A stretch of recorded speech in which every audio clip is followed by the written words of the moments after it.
Welcome to our May Acton lecture series. We're absolutely delighted that you're here. And those of you joining us on live stream, thank you for joining us from across the world for this lecture. It's really a delight to have you here to hear from a really interesting voice on the combination of economics and technology and political science. We have a really interesting engagement because next year is the 250th anniversary of the country, of course, but also of Adam Smith's printing of The Wealth of Nations. So there'll be a lot of events next year regarding the founding and some of the prime documents of liberal democracy. And so we thought we'd bring somebody today who I've been following for over 7 years. We invited Dr. Philip Bunn. He wasn't doctor then, 7 years ago, to one of our smaller events in Austin, Texas, on technology and the future of work. And he was one of the graduate students attending. But I've really enjoyed following his career as he's worked through his PhD and is now teaching. So let me read a short bio and we'll welcome him together. Dr. Bunn is Assistant Professor of Political Science at Covenant College in Lookout Mountain, Georgia, where he researches and writes on topics ranging from politics, technology, literature, and film. Prior to Covenant, he was visiting scholar in the Lyceum program at Clemson University for the Institute of Study of Capitalism and a lecturer at the University of Wisconsin-Madison. Specializing in political theory and American politics, he's working on a book project called The Heart of the Machine, which we will get a preview during this lecture of what he is engaging. It examines threats to liberty identified by thinkers within the liberal tradition and expands their insights into the technological present. His research has been published in the Political Research Quarterly, American Political Thought, Political Science Reviewer, and Perspectives on Political Science, as well as his popular level writing in Current Magazine, the Intercollegiate Review, American Conservative, among many others. Please give a warm Acton welcome to Dr. Philip Bunn.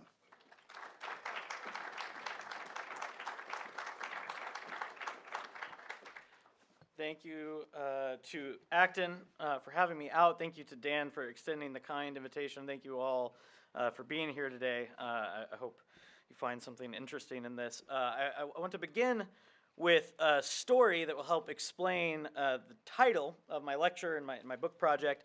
The story is an old one. It comes from the Chinese sage philosopher Chuang-Tzu, but I came to it by way of Werner Heisenberg in his book, The Physicist's Conception of Nature. And so in the course of this broader conversation about how technology has changed man's relationship to nature, Heisenberg recounts this parable, and it tells of a man traveling through the Chinese countryside by horse, and he sees a farmer laboriously drawing water from a well and carting it by hand to his irrigation ditch and dumping it out. And the work is slow, it's plodding, and it's inefficient.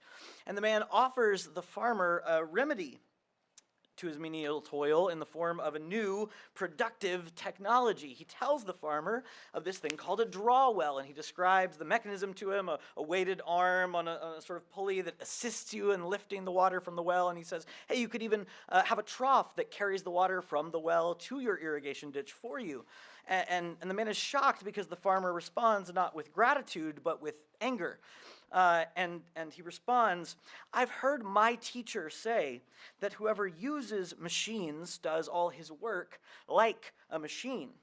He who does his work like a machine grows a heart like a machine in his breast, and he who carries the heart of a machine in his breast loses his simplicity. And he who has lost his simplicity becomes uncertain in the strivings of his soul. And uncertainty in the strivings of one's soul is something which does not agree with honest sense. It's not that I do not know of such things, the farmer says. It's that I am ashamed to use them. So the farmer, I think, here is concerned not with efficiency, with productivity, or the type of freedom he would possess if he was freed from his drudgery. Instead, he's concerned with a loss of freedom within his own soul as a human being, to reason like a human being, to work in a way characteristic of a human being, different from a way a machine would teach him to think and to function.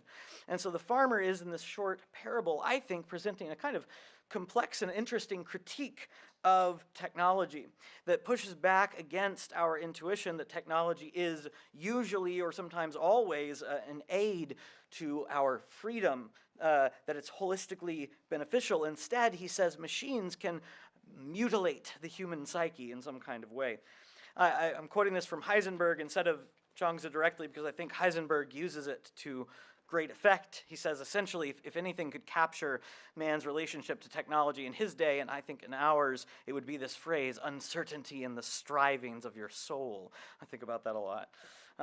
And so this set me sort of on a path of considering, when does technology make us less free? I think it's obvious on a kind of quick reflection that there are intuitive ways technology makes us more free. I have, for example, freedom of movement that I did not have before the invention of planes, trains, and automobiles. I have freedom of opportunity that my grandparents didn't have in terms of my access to information and careers. Technology has also, according to many people, provided avenues of political liberty. Think of the sort of perhaps overstated but famed role of Twitter in the Arab Spring uprisings, right? But it's also obvious, I think, on maybe even a briefer reflection, that technology can be and is used to directly oppress and constrain our liberty, to restrict, to surveil. So whether at the hands of states, government actors, foreign enemies, domestic intelligence apparatuses, the big brother-like uses of technology, or the hypothetical heavy-handed behavioralist conditioning of Huxley's imagination, these are restrictions on freedom. We might think also of what has been called more recently surveillance capitalism, the use of these technologies to oppress by perhaps private actors, as people like Sohrab Ahmari have pointed out in his book Tyranny, Inc. But in line with Heisenberg's use of Chuang-Tzu's ancient parable, my question today is about other losses of freedom, not uses of technology directly to oppress or constrain. Rather, what if we lose our freedom not at the level of technology, not the level of policy, of oppression, of tyranny, but rather kind of at the level of our own psychology, in the strivings of our souls? What if there are ways our own choices become less than fully ours, that our faculties that make us free and independent human beings could be degraded, and that we could thus become less than fully human and less than fully free? And so those are the questions I want to wrestle with a little bit today. And I want to do so through the thoughts of some great writers who have come before me. There's a great quote from Cormac McCarthy's novel in dramatic form, The Sunset Limited, where the character Black says, the first thing you got to know about me is I don't have an original thought in my head. If something doesn't have the lingering scent of divinity on it, I want nothing to do with it. And that's how I feel about most of my work. I'm just telling you what other people have said. So time permitting, I want to take you on a quick tour of two thinkers that I found very useful for thinking about this topic of technology and liberty: Adam Smith and John Stuart Mill. I also do some stuff on Tocqueville if you want to ask me questions about that, but for time reasons I'm going to have to skip over Tocqueville, but I was told that I should mention that because this is a Tocqueville-loving audience. So I think these thinkers, Smith and Mill, are in an interesting conversation together. Mill as a reader of Smith, expanding on his ideas in his own work, both sitting on sort of opposite sides of the Industrial Revolution, one when it's budding, one in the full flower of it, and both having some, I think, interesting thoughts on the technology of their day. And then I will conclude by suggesting some ways I think these thinkers can help us think about technology in our day, in our technological present. So, Smith. Smith is quite famous, obviously, for his political economic thought captured in his second full and final book, The Wealth of Nations. But I want to begin by honing in on his first, lesser known but far better book, The Theory of Moral Sentiments. I'll call it TMS from now on for brevity's sake. As some of you may be aware, TMS is a book that occupied much of Smith's brain for most of his life. It went through many editions during the lifetime of the author, and unlike the textbooks I assigned to my students, these editions were substantive revisions, so it's worth reading the later editions rather than just picking up the old one. And in TMS, Smith argues that there is this human faculty that he calls sympathy, which enables us to be interested in the fortunes of others. And he says that human potential is best fulfilled through the progressive development of our faculties for sympathy, for moral reasoning and exercise of judgment, which allow us to associate freely and experience the joys of human sociability. So he opens the work with this iconic line, "How selfish soever man may be supposed, there are evidently some principles in his nature which interest him in the fortunes of others, and render their happiness necessary to him, though he derives nothing from it except the pleasure of seeing it." So people, according to Smith, naturally possess this ability to feel with or for other people in their happiness and their sadness, their pleasure and their pain. And this natural ability to feel with or for other people in both of those scenarios is what he calls sympathy.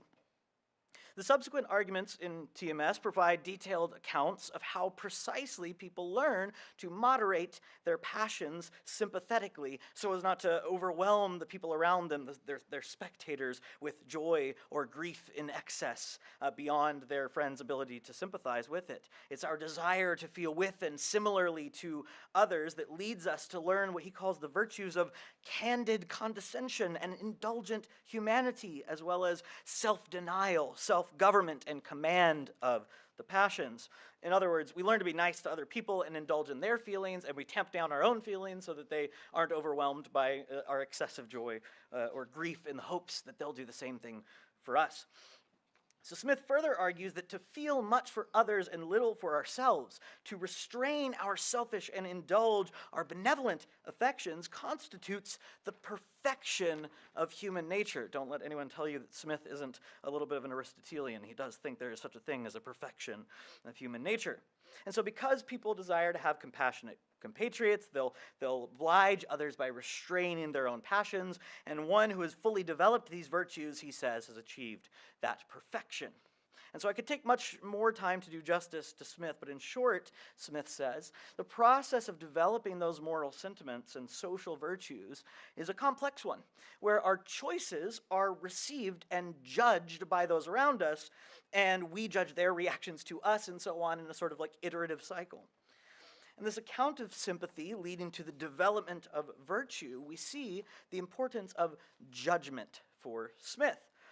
This concept's treated at length in a book that's been very influential on my work by philosopher Samuel Fleischacker. The book is called The Third Concept of Liberty. That refers to, we commonly think of positive and negative liberty. Negative liberty, the freedom to be left alone. Positive liberty, the sort of liberty you get when you're enabled to be free. Fleischacker argues Smith is working with a third kind of liberty he calls independent judgment.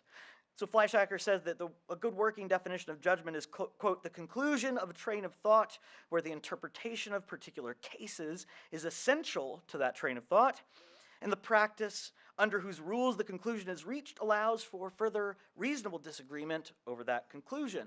In other words, we come to certain choices, and we submit those choices to the judgments of others who can disagree with the choices that we made, and they can tell us why they disagree with them, and we can revise our own judgments accordingly. So for Smith, the process of sympathetic apprehension of the feelings of others is a starting point. The choices we make on the basis of that are where we move from there. This judgment is not unreflective, it's not random, because it's based on the information we accumulate, and it results in subsequent action. But it's also not algorithmic or calculative, because there can be reasonable disagreement over the outcome and the judgment made. And so the development of our moral sentiments on Smith's account requires this kind of moral judgment. Fleischacker says that this third concept of liberty that he sees running through Smith construes freedom above all as that which enables one to judge for one's self, unlike a child, which requires others to judge for her, who requires tutelage.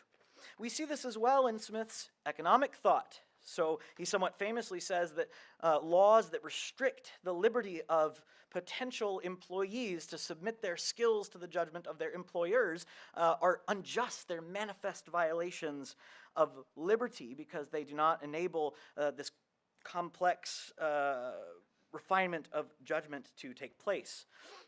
So by robbing the worker and the employer of the ability to exercise and develop their judgment, these sorts of employment restriction laws that he talks about in Wealth of Nations violate, he says, liberty and justice. They make us less free, both as an external constraint and as a restriction of our capacity to judge.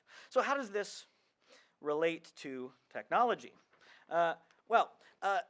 Amidst Smith's praise for the division of labor, we find an interesting and now relatively famous insight that microscopically subdivided labor can do something to the psyche or the soul of the worker. By repeating one menial task ad nauseum, Smith says, we might get very good at that task, but at the expense of our physical and mental faculties. And the consequences of this specialization are drastic.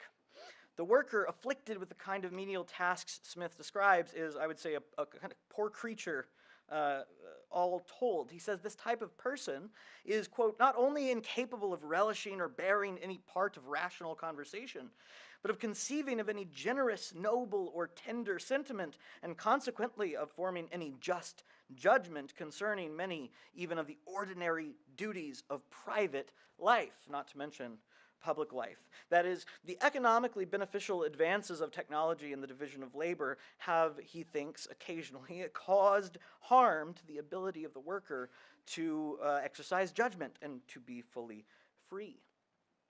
But you might think at this point, justifiably, haven't we moved beyond this concern? Very few of us, at least in the developed world, let's not forget about the factories overseas, very few of us are stuck in these sort of rote tasks, just button-pushing, lever-pulling jobs. Hasn't technology, in a way, solved the problem that Smith identifies? And that's an interesting question, one that I think John Stuart Mill helps us answer, but one that I'll return to if I have time in my conclusion. So I want to jump here to Mill very quickly. Mill wrote quite a lot that I think is useful on the topic of technology. One of the interesting psychological quirks of Mill is I think he was constantly plagued with a fear that the Benthamite education his father subjected him to had turned him into a machine. He's quite concerned that he had been turned into this unfeeling, unhuman thing that was not quite human. And he wrote an essay titled On Genius that's a little lesser read than some of his other works. It's a response to another anonymous essay that was published in the Edinburgh Review. And in this essay, as well as his later works, I think he consistently encourages forming the minds of individuals such that they are able not just to repeat facts, know information, accept the word of others on faith, and so on, but are instead equipped to analyze, reason, imagine, and invent as human beings. And so he says that this requires understanding that while formal education is important, it's not exhaustive. It's not even the main thing. He says in On Genius that whatever acts upon the minds of the laboring classes is properly their education.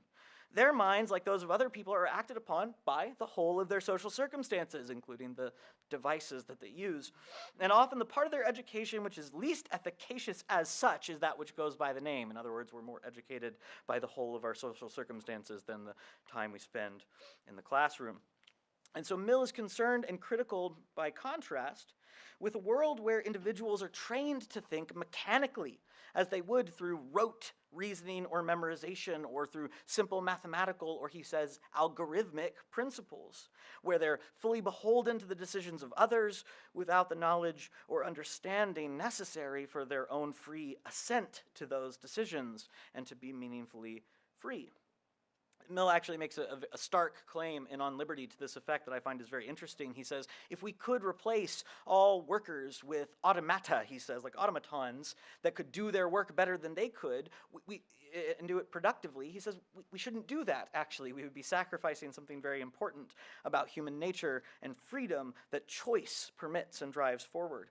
And so this argument, I think, suggests two very important things. One is that we should avoid creating humans that behave like automatons, and second, that we should avoid creating automatons that prevent human beings from developing fully in their capacity as human beings. And I'll conclude by shaking my fist at AI in just a minute. So in On Genius, Mill is responding to this guy who wrote this anonymous essay in the Edinburgh Review, where he's lamenting that there are so few opportunities today for people to exercise genius. There's no room now, his anonymous interlocutor says, for a Newton or a Kepler. We've discovered so many things. How many people can actually go on and be geniuses? And Mill agrees in a sense. insofar as he says, we need to maintain a distinction between man and machine. We need to distinguish between a person and a pulley, he says, and we need to preserve human happiness. And he makes what I think is a very crucial distinction. He says that we must distinguish between the thing produced in whatever work something is doing and the thing producing it. In other words, he says, we judge human beings not by what they make in the work that they do, but rather by the spirit in which they do it. So a machine, he says, in his time and ours can make things that previously only human beings could make, and it can do it quite well and beautifully. But being able to produce nice things doesn't make the machine a human, and vice versa. The human being doing a menial task doesn't somehow become less than human. He says we need to find some way to preserve what he calls the higher endowments of humanity. So Mill says human beings are fit with certain capacities by nature to create good works, to be happy, and we can't judge them by the products of their work. A person doing trivial work is not less valuable as a human being. A machine does not become human by virtue of its products. Where Mill's interlocutor goes wrong, he says, is in believing that we only exercise the human capacity for genius when we come up with something entirely new. He says, actually, the faculty of genius is this amazing thing that human beings have where we get to apprehend, comprehend, and understand for ourselves in a way that's new to us. So exercising genius, he says, doesn't mean being a Newton and coming up with mathematical principles no one has thought of before. It means that you are using your faculties as a human being to understand things that you didn't understand before. Genius, he says, is a power of the mind to operate in a certain way that is characteristic of a free human pursuing free thought. And so the spirit of work that he describes is that spirit of free and original understanding, not new discovery. And this influences his view of education. He says, education then, that is historically in what he calls the classical mode or ancient mode, consisted not in giving what is called knowledge, that is, grinding down other men's ideas to convenient size and then cramming it into people's brains. It was a series of exercises to form the thinking faculty itself, that the mind, being active and vigorous, might go forth and know. In contrast, Mill says, modern education is all cram. Latin cram, mathematical cram, literary cram, political cram, cramming facts into people's brain. The world already knows everything and has only to tell our children, who on their part only have to hear and parrot it and lay it to rote. That is, he says, not to heart.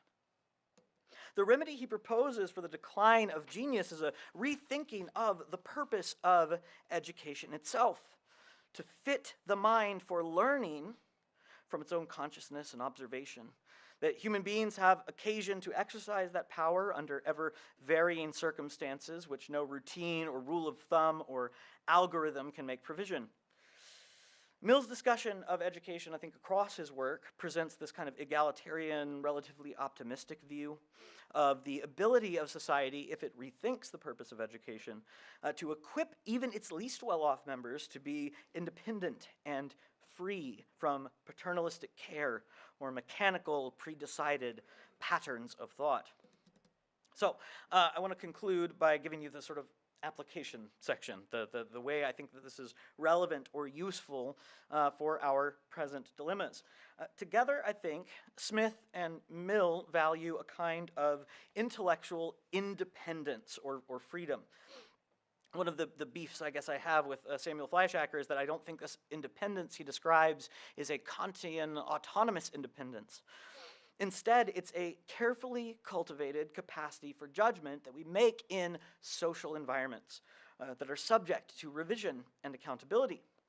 When we are subject to the decisions of others, when our decisions are substituted for the decisions someone else has made, when we're prevented from making our own decisions and submitting them to the judgment of others, I think Smith and Mill say we are deprived of an opportunity to develop in our capacity as human beings towards what Smith calls the perfection of human nature, or what Mill is thinking of as these characteristic human faculties. So together, I think they tell us, we should be concerned with those things that threaten our capacity to develop, judgment or to exercise it in meaningful choices of our own. Let me offer, as an example, a recent phenomenon that's easily observable on Twitter, or X, I guess, but I don't call it that. Someone makes a claim, a contestable claim, a fact about history, a book they've read, politics, or something, and someone seeking to dispute their claim might, instead of researching the topic themselves, instead of coming to their own conclusions, making their own reasoned judgments, they might say, "At Grok, is this true?" and invoke Twitter's proprietary AI to answer the question for them.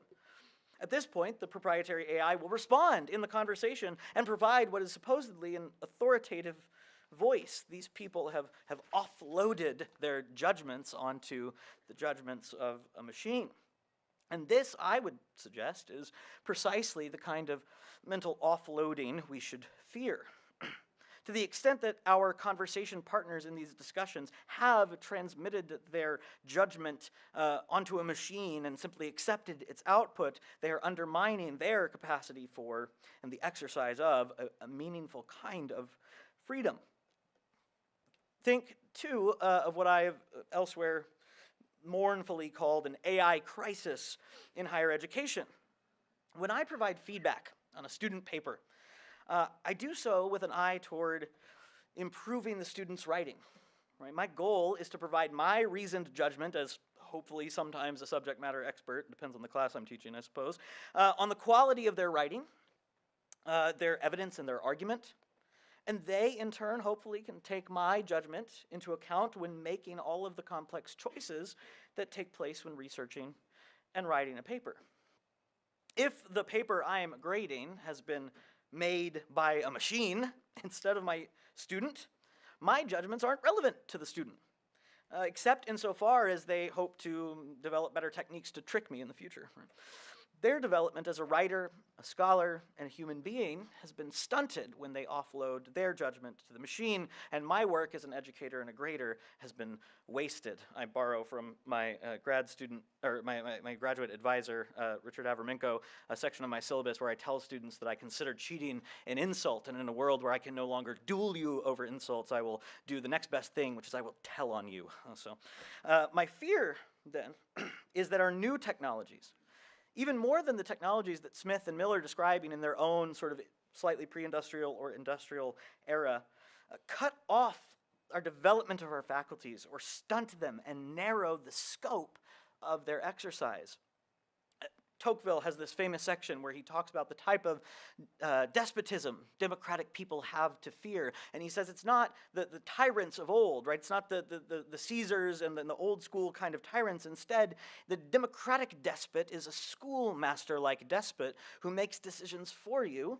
And over time, with your assent, narrows the field of the operation and exercise of your free will, he calls it, into smaller and smaller domains until all you're making choices about are your petty pleasures, not the important duties of public and private life that Mill describes. Our democratic despots today may well be business people as well as bureaucrats, algorithms as well as authoritarians. So let me conclude with this, as I'm coming up on time. When Smith observes the character of those who are mentally mutilated by their narrow work, he says they're not only incapable of relishing or bearing any part of rational conversation, but of conceiving any generous, noble, or tender sentiment, and consequently of forming any just judgment concerning many even of the ordinary duties of private life. That is, even in their homes, they're not fun people to be around and they can't make good choices, not to mention their public life. If such a person is incapable of forming just judgments about their private duties, how much more will they be incapable of forming just judgments about public life where self-interest may need to take a back seat to higher goods of citizenship? And so a world where people are formed in this way, I think, would be a world with poor examples of human beings and poor citizens. And to the extent that our new technologies are creating such people through our dependence on them, through our reliance on them, through our offloading of our faculty for judgment on them, I think we would be wise not to find ourselves among those sorts of people. So, thank you. I look forward to your questions.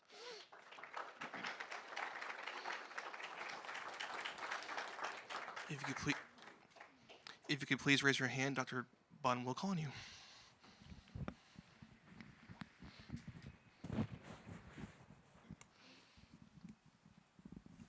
One of my pet peeves is Google Maps. Okay. Yes.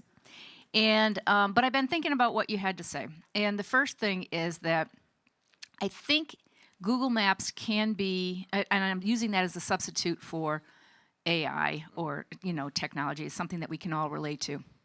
I think it's how we approach it. Are we using it to allow us to free up our minds so while we're driving we can do other more broad things, or are we narrowing our judgments and just doing what it tells us to do? So I think ultimately it's not the tool that's the problem, it's the person. And is that what you're saying here, is that it's the person being created or developed because they have too much access to these tools? Yeah, Maps is a really good example of this. It's really dangerous when you're doing the kind of work that I do, where you're trying to draw sort of normative conclusions from the history of political thought, to look for scientific justifications for the things you're saying, but I try to do it sometimes anyways. And there's a really interesting study on people who rely on turn-by-turn navigation versus who don't, who either sort of know where they're going and don't rely on it, or use more old-fashioned ways of navigating.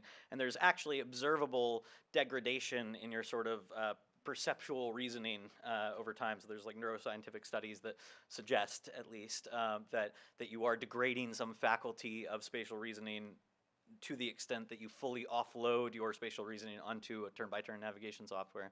And so I think that's an interesting example of what I would say is, I think, the answer to the large part of your question, which is, I think what I'm concerned with in new technologies is the tendencies that are sort of baked into them. So I encourage my students, they don't always end up agreeing with me, it's fine, but I encourage them to break out of this mentality that many of us have, that technologies are neutral, so-called, instead to think that these things have sort of incentives baked into them, right? We could even adopt a sort of like public choice method of reasoning here and say there are ways we would expect people to behave with these devices in hand, and we can understand why they do so. We don't have to think they're bad people if we're using them the way they're designed, and those uses drive them toward certain habits of mind and character that often I think are detrimental. So while I wouldn't class out the idea that there are useful and helpful and virtuous ways to use some of these technologies, I think what we see on the whole, especially with AI right now, is that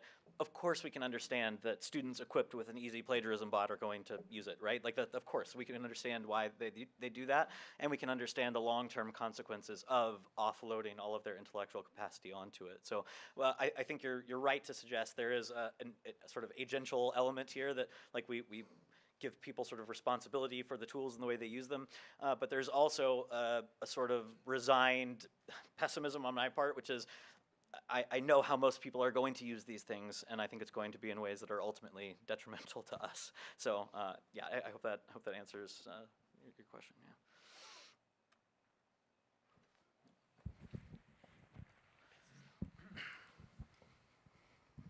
Hi, you're at Covenant College, right? Yes, I am. Cool. So I'm thinking about what Pope Leo XIV is doing Yeah. with AI, and like in the Protestant space, like in the PCA in particular. Like, are you the only person who's doing this? And like, how can you use the Westminster Confession of Faith and the Protestant intellectual infrastructure to do sort of a Protestant social teaching? No, so it would be very arrogant of me to say I'm the only person doing this. I think there's some really interesting work that's come out of places like Davenant Institute that are doing work in Protestant social thought, and so people associated with Davenant and other organizations have started this Future for the Family project that I think is pushing towards some of the things that I'm harping on. But I think you're right. It's interesting that yeah, our new Pope has offered some commentary on this, suggesting that like what Pope Leo XIII did for social thought in terms of labor, he might want to advance in terms of social thought, in terms of technology. I think that's good. I respect that as a Protestant. That's good. I think to the question of the confessional standards and what it might say, I think any good commentary on technology and what it does to us as human beings has to be grounded in a good understanding of what human beings are and are for. And so in our use of technology or our criticism of technology, I think you're going to have to start with the sort of question one of the catechism sort of thing that we're made to glorify God and enjoy Him forever. And I think many of these tools harm us in our journey to do that. So I would gladly unite with anybody who's sort of on the same page about that. Yeah. I don't know if that fully answers your question, but I think there are people doing good work on it. I hope the conversation continues and more people start talking about it. So. Yeah, thanks. If I may add one. Yeah. It's because like there's something in the about man stealing in the larger catechism, the WLC larger catechism, but like no, I haven't seen much. If any, I think Anthony Bradley might have done something on this, but there's not a lot of social thought in the PCA rooted in the catechism. I think using that language to extrapolate it the way the Catholics do, and that's something that I would love to see. If is citing the standards as the reason for your intellectual work. Sure. So are you like man stealing in the sense of like thinking of like a plagiarism bot sort of stealing from human beings, or can you? No, it was man stealing associated with slavery in the Eighth Commandment. I think exposition. Yeah. Like. So I may not be fully understanding, but I would love to see more of that. So if I could be a part of that, or if other people are doing that, would be great. So thank you. Yeah, you're welcome.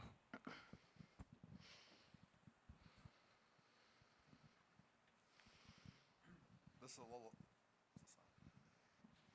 little off the Close. This is a little off the path, but there seems like there's what somewhat missing to me is like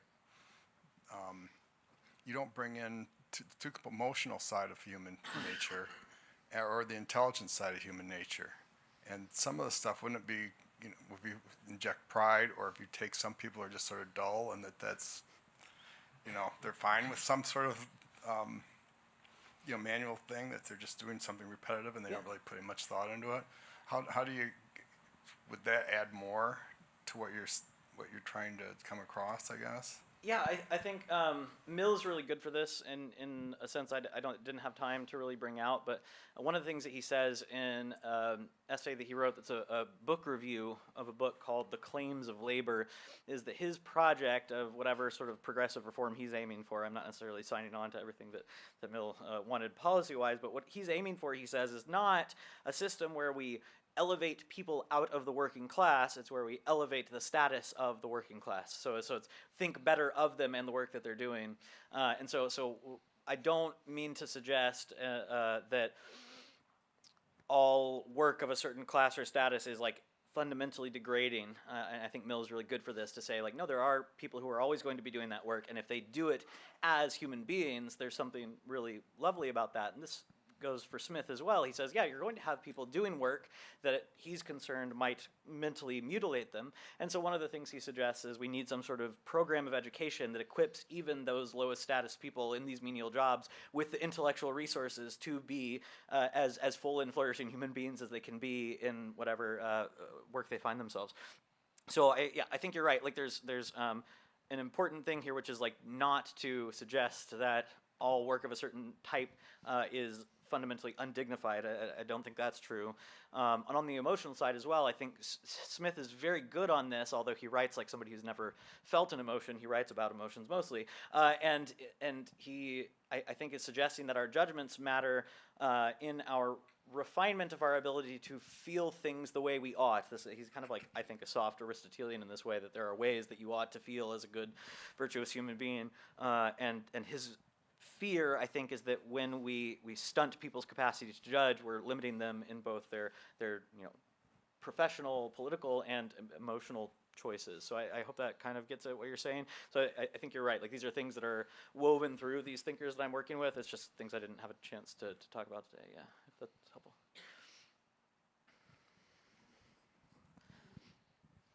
Thank you very much, Doctor. My question has to do with the paradox that we potentially face now and in the future. Specifically, what I'm speaking to is your talk focused on the individual and the degradation of the human, as it were, by using certain tools or relying upon the machine too much. Would that be fair? Yes. But what if the use of these tools, and specifically the AI revolution that we're on the crest of, leads to greater human flourishing worldwide, and from a societal standpoint, there's great benefit to it? Yeah. Is that an acceptable trade-off, to take that at the degradation of the individual human? Yeah, that's a very good question, I think, and it's tied to the thing I brought up early on, which is I think the natural response that I've gotten most in doing this project is people say, hasn't sort of technology solved the problems of technology that you're identifying? We've freed people from these previously degrading tasks or what have you. And so what amount of good might sort of trade off for the negatives that I'm describing? I'm a kind of pessimist in a way, but I try to be so without refusing to acknowledge the goods of technology. So when you look at graphs of infant mortality and starvation and abject poverty, these plummeting, these sort of hockey stick graphs are wonderful things, I think, and they are directly due to, I think, productive advances of technology that you're describing. And so what I would just say is, in line with people like Smith and Tocqueville and Mill, we need to be, I guess, open-eyed advocates of these things. If we want to praise them, we need to say, like, there are wonderful things about them. Like, Smith is, I think, very positive about what he calls commercial society and the goods that it brings. He's like, it used to be that societies did, or at least thought themselves essential to let old and young and sick people starve to death, and we don't do that anymore because we have these productive advances. Isn't that good? But also here are the fears or the concerns that come along with it. And it's not that he thinks our new society is a particularly fraught moral situation. It's just that if we want the best version of it that we could have, we need to be open-eyed about the negatives as well and try to address those. So if I'm taking you correctly, I think the proper answer is not to be a sort of like Ted Kaczynski kind of burn it all down pessimist. It's to say, those goods are real and they exist and we need to acknowledge them. But we also need to acknowledge, especially like as an educator right now, the AI stuff is what I'm sort of shaking my fist at.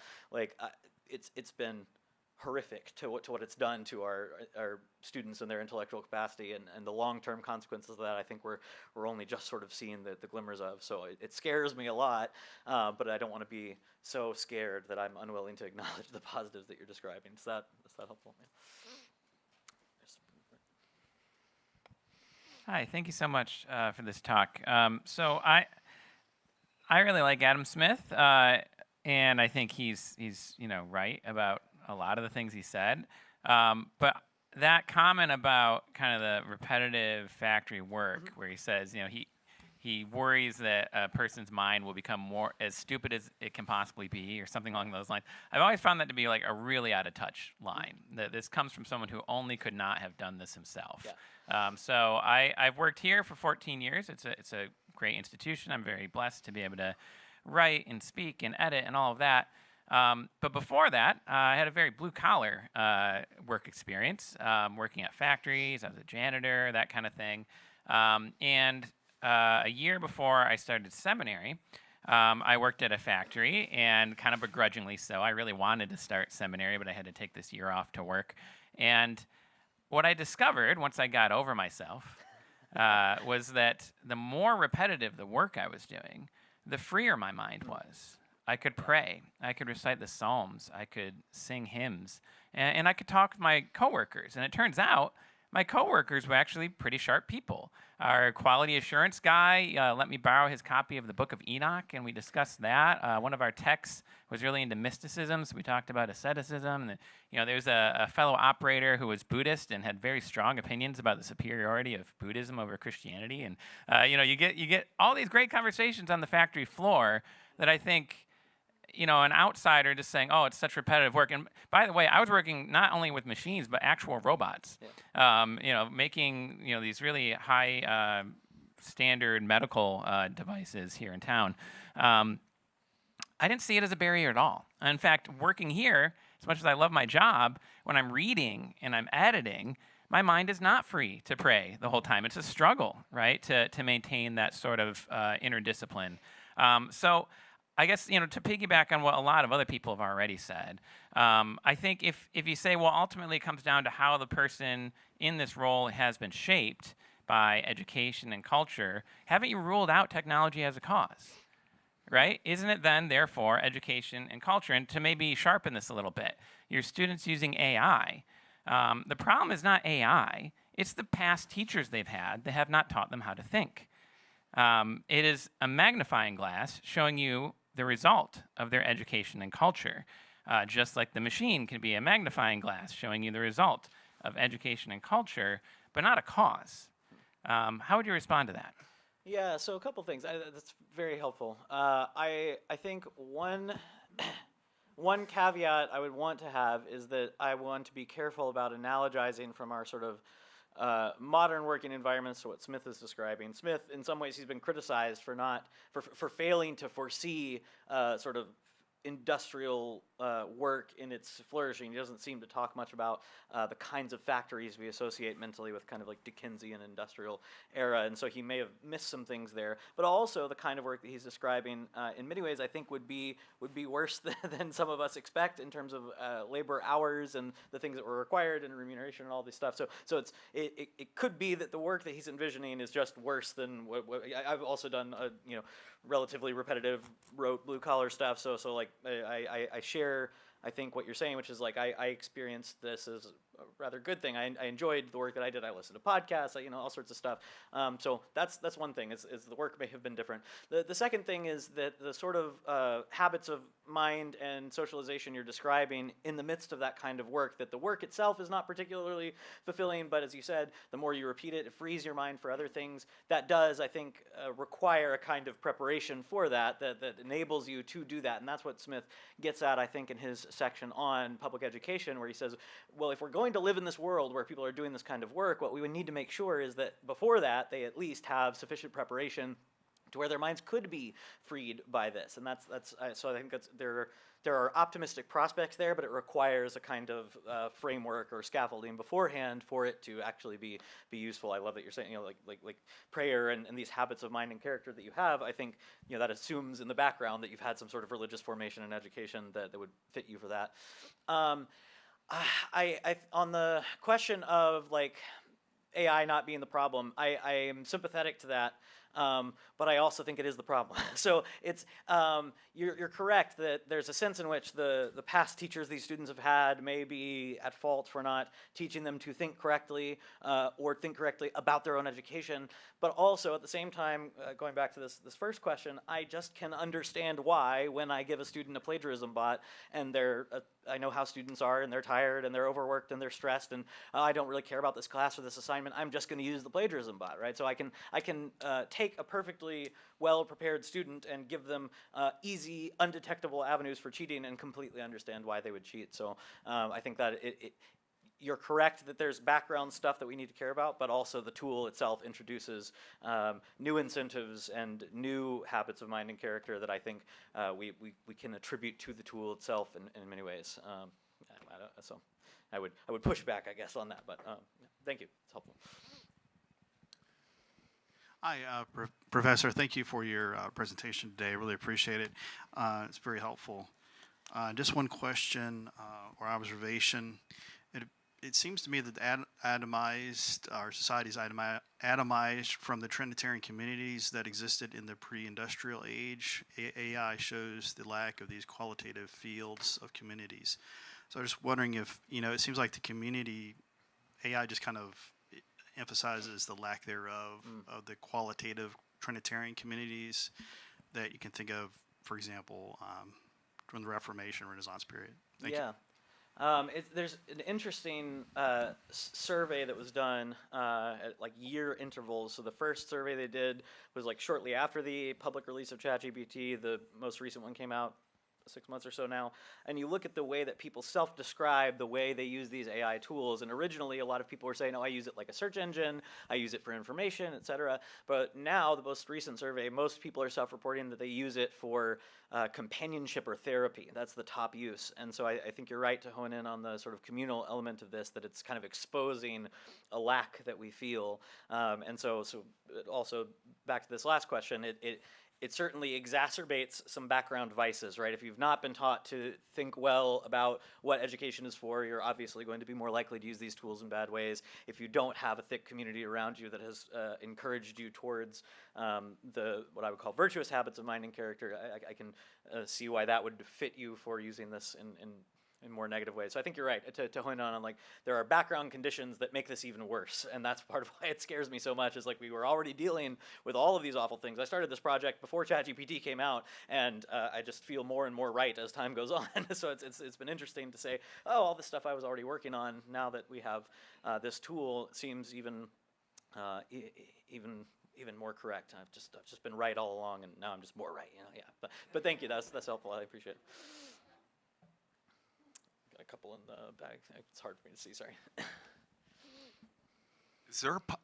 Is there a possibility that we are going to be doing things in a regressive-like manner, such as using blue books in the classroom? For those of us who remember having to write it all and do it right on the spot, you can't use AI. Yeah. Yes. So I also feel like I've been right all along because I've been using Blue Books since the day I got to grad school. Like all of my classes have always been handwritten because I just assumed they would cheat all the time anyways before these tools existed.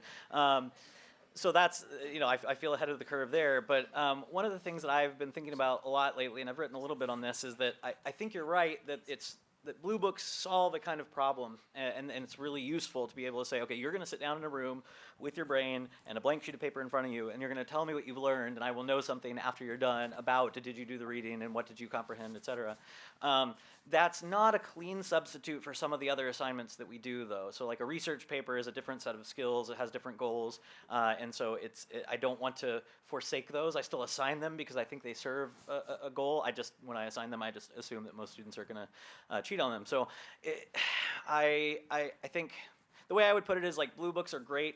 They're helpful, but they're not a clean substitute or solution for all the things that we're losing at the hands of AI.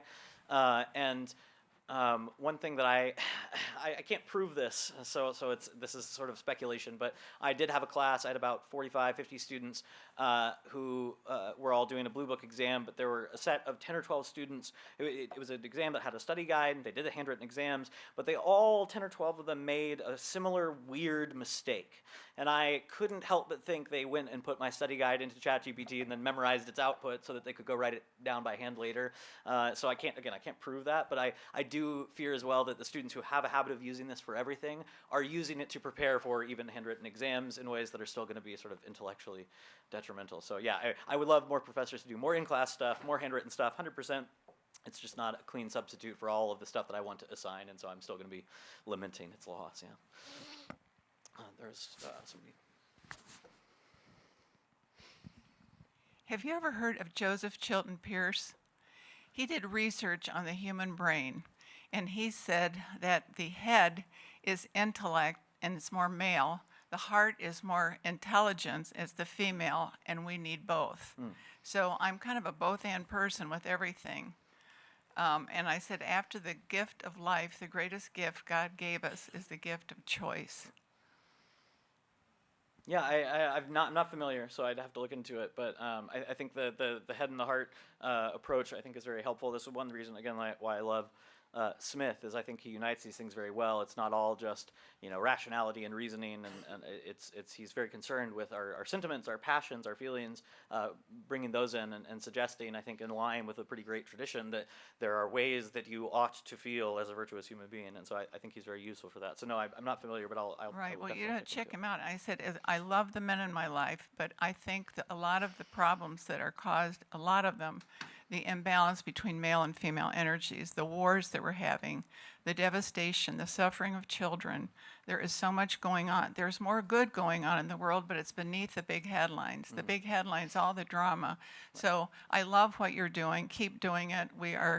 I just feel so honored to have heard your talk today. Well, thank you for coming. I appreciate it. I just have a question in regards to the scope of information that is coming in on any one person. We're all expected to have opinions on everything from Gaza to, natural disasters to policy. Is there a way in which the amount of information is already overriding some of our sentiments and our sympathies in such a way that it is difficult to even focus on our community and our local people that we know, and kind of make us feel incompetent to address some of the larger issues that we would, theoretically be best suited to address? Yeah, that's a really interesting question. The concept of the Ordo Amoris made some headlines a few months ago when Vice President Vance used it in context not everybody agreed with. But Smith has an interesting example, a kind of famous one. It's like the Chinese earthquake analogy that he uses, where he says in TMS that if you told a man that there was like some great earthquake in China and tons of people died, he would be more concerned if you told him that tomorrow you're going to chop his little finger off, right? You're going to care more about the thing that's closest to you, just sort of how our affections work. And I think there's weird distorting effects when we have this sort of open flow access to information where we are kind of expected to know about, have opinions about, and feel about things at a great distance constantly in a variety of situations. And so, I don't really know what the solution is. I think new technologies obviously exacerbate this, but it's just it's all just kind of distressing to me. So that's not a good answer to your question. It's just I think you're correct that there's the information overload is a significant part of this, and I don't know what the answer is. So yeah. We have time for one more question.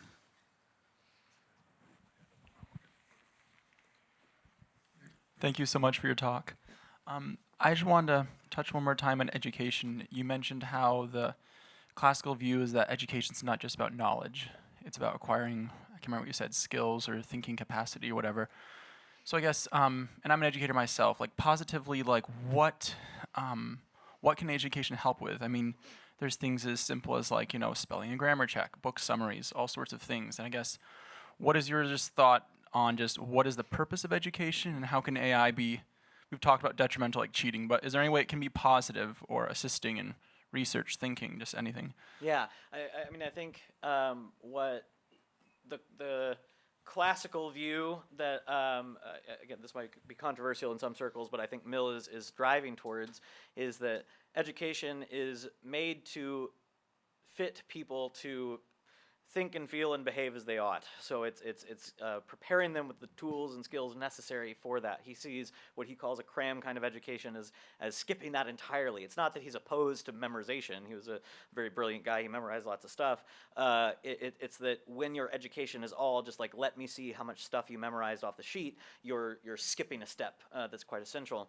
And so, yeah, I would say my goal in education, the way I tell my students sometimes, I'm like, hey, I'm going to give you a kind of peek behind the curtain. The way I design my class is I want you to sort of like read the stuff that I've assigned 3 times functionally. Once before class, once like while we're in class discussing it together, and then again as you go and do your assignments. And that kind of habitual reading teaches them to sort of be steeped in a text, to learn what the author is arguing, and to then communicate to someone else what they've understood from the text.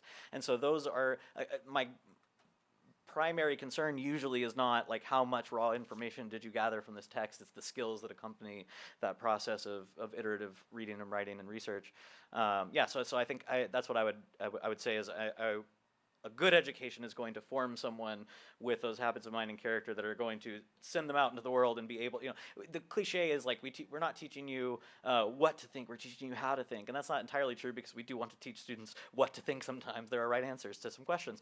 But there's an intuition about that is right, that is like we're giving you the skills and equipment to do this education. We talk about making lifelong learners and things like this. That's I think a good goal, as cliche as it sounds. So I don't know if that fully answers your question, but that's the direction I would aim at. Yeah. Thank you, Philip.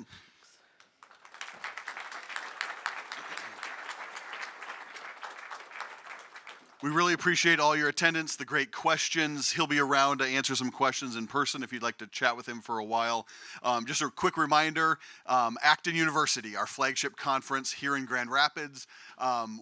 Next Friday is the deadline to sign up for day passes or dinner passes. We have some phenomenal speakers like Arthur Brooks and others coming. So please look at our website, acton.org. You can see all of those opportunities there. Deadline is next Friday to attend. And then also in July, not next month, in July, our next Acton lecture series will be a special evening event on leadership. So please mark your calendars. You'll see more information from us regarding that coming in the summer months. Thank you again for everything. Please don't forget to turn in your name tags on the way out up the stairs, and enjoy the rest of your day. Thank you.